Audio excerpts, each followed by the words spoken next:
The pain of losing my fiancé in a tragic accident was unbearable. As I tried to heal my broken heart, I never expected that his parents would come to my home and unleash chaos upon my life. The grief-stricken couple demanded that I return the gifts my fiancé had given me and compensate them for the loss of their son. Confusion and anger filled the air as their accusations echoed through the house. I couldn't fathom why they would blame me for their son's untimely death or expect me to relinquish the cherished mementos that symbolized our love. In the midst of the turmoil, I found myself standing my ground, fiercely protecting the memories we had created together. But the situation quickly escalated, taking an unexpected turn. Fueled by their grief and anger, my late fiancé's parents threatened to take away the one thing that still connected me to him, our unborn child. Fear gripped my heart as I realized the extent of their desperation. As the clash of emotions intensified, I realized that holding onto resentment would only lead to further pain and loss. Deep down, I knew that forgiveness was the only path forward. I mustered the strength to look beyond their behavior, understanding that their actions were driven by grief and the unimaginable loss of their son.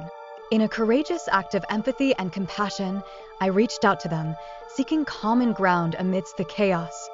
I shared my own grief, expressing how deeply I missed my fiancé and how our child deserved a nurturing and peaceful environment. I implored them to consider the impact their actions were having on our unborn baby's well-being. Slowly, the fire in their eyes began to wane, and they saw the truth in my words. The weight of their loss and their misguided anger began to dissipate. With each passing moment, the tension in the room transformed into a shared understanding of the pain we all carried. Finally, as tears streamed down their faces, my late fiancé's parents dropped to their knees, their voices trembling with remorse.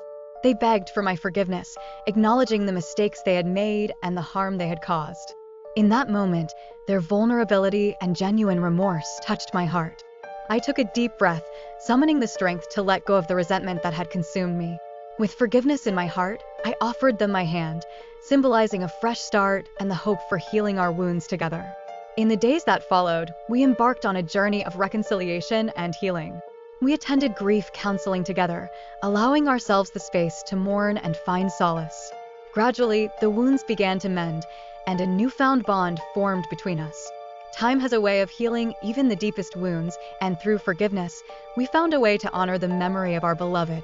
Our shared grief transformed into a shared love for our child, creating a foundation of unity and strength. This journey taught me the power of forgiveness and the resilience of the human spirit. It reminded me that even in the darkest of times, empathy and compassion can bridge the deepest divides. And as we moved forward, hand in hand, I realized that forgiveness had not only mended our broken hearts, it had given us the strength to build a future rooted in love and understanding.